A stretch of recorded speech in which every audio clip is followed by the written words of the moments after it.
राधे राधे सभी को। आप लोग कैसे हो? स्वस्थ होंगे, मस्त होंगे, तंदुरुस्त होंगे। और आप लोगों को पता है कि रामायण मैंने आप लोगों को आगे तक दिखाई थी। ये देखिए, अब ये है व्रात राक्षस है जो भगवान के श्राप से राक्षस बन गया, जो वैकुंठ धाम में रहते थे। इसी के श्राप से ये राक्षस की योनि में आ गए धरती पर। और ये भगवान श्री राम जब माता सीता को खोज करने के लिए निकले तो ये राक्षस अपने भोजन के लिए राम जी के से युद्ध करने लगा और लड़ने लगा। बोला, मैं आपको मार के अपना भोजन बना लूँगा और तुम दोनों भाइयों को कोई नहीं बचा सकता मुझसे। तो राम जी और लक्ष्मण जी दोनों युद्ध करने लगे उस राक्षस से।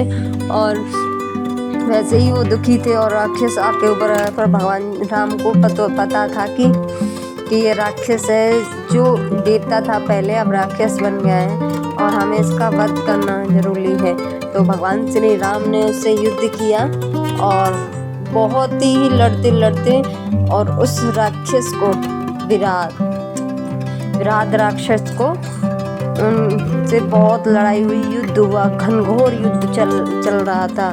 और उस घनघोर युद्ध में राम जी और लक्ष्मण जी और वो राक्षस विराट राक्षस था, उसको मारने के लिए बड़ी बड़ी क्या नाम है शक्ति बाण चलाए।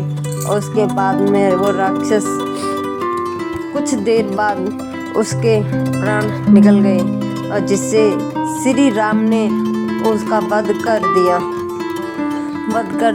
और वो क्या नाम है उसे तब याद आया कि मुझे तो सिर्फ भगवान ही मार सकते हैं और मुझे कोई मारने वाला पैदा नहीं हुआ है। तो उसको पता चला कि जब ये भगवान ही हैं राम और लक्ष्मण जी, तो मैं उसने हाथ जोड़कर प्रार्थना की कि हे भगवान, मैं किसी श्राप के कारण, ऋषि के श्राप के कारण मैं इस योनि में आया हूँ, तो आप मुझे क्षमा कीजिए और आपने जो मुक्ति दी है मुझे उसके लिए धन्यवाद। और राम जी ने कहा कि मैं तुम्हारी मुक्ति के लिए ही इस वनवास में। तो राक्षस बोला कि कर सकता हूँ, मैं आपकी क्या मुझे सहायता कर सकते। तब राम जी ने बोला कि हमारी सीता कहीं चली गई, किसी कोई उठा के ले गया है और हम उसकी खोज कर रहे हैं। तो तब उस राक्षस बोले कि विराट राक्षस अपना उद्धार होने के बाद भगवान राम को शबरी माता का मार्ग प्रशस्त करता है, जो अपने गुरुदेव की अनुकंपा से भगवान राम का इंतजार कई वर्षों से कर रही थी।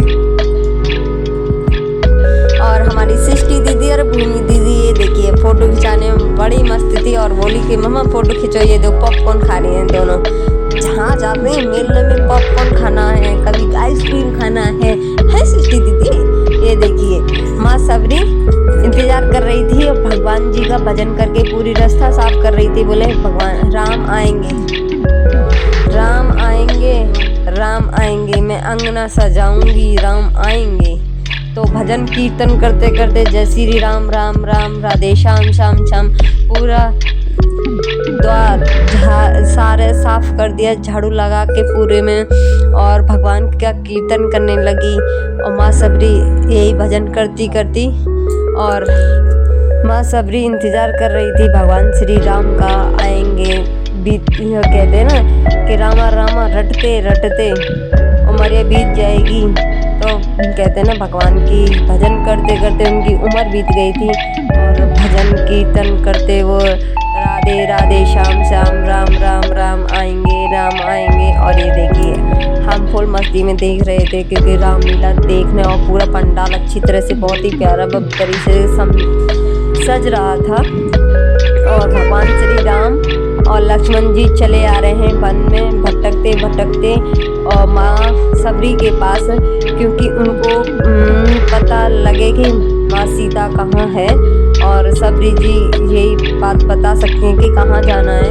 तो भगवान श्री राम सबरी माँ के पास पहुँचने वाले हैं, मतलब जा रहे हैं, रास्ते में हैं।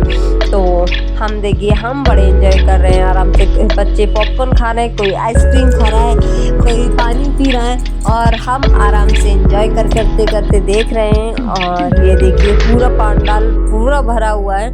आप लोग थोड़ा बहुत नज़र घुमा के देखिए, पूरा भरा हुआ है। देखो उसपे जहाँ मंच है ना वो भी पूरा मंच भरा हुआ है, क्योंकि उस मंच पे जितने लोग बैठे थोड़े थोड़े करके सारे उसी पे बैठ गए जहाँ राजगद्दी है वहाँ पे भी। और ये देखिए हनुमान जी और सुग्रीव जी आ गए हैं दोनों, और ये देखिए इनका युद्ध चल रहा है। युद्ध क्या मतलब, ये आए हैं अभी, इनकी झांकी निकली हुई लास्ट हुई है यहाँ पे आके रामलीला मैदान में। और इसी के साथ यहीं हम अपनी वाणी को समाप्त करते हैं। और इनका देखो गदा भी टूट गया चलिए इन्होंने दूसरी ले लिए, बजरंगबली जी भी आ गए हमारे। और देखिए बड़े प्यारे लग रहे, बोल जय श्री राम। हम अभी यहीं समाप्त करते हैं। राधे राधे राम।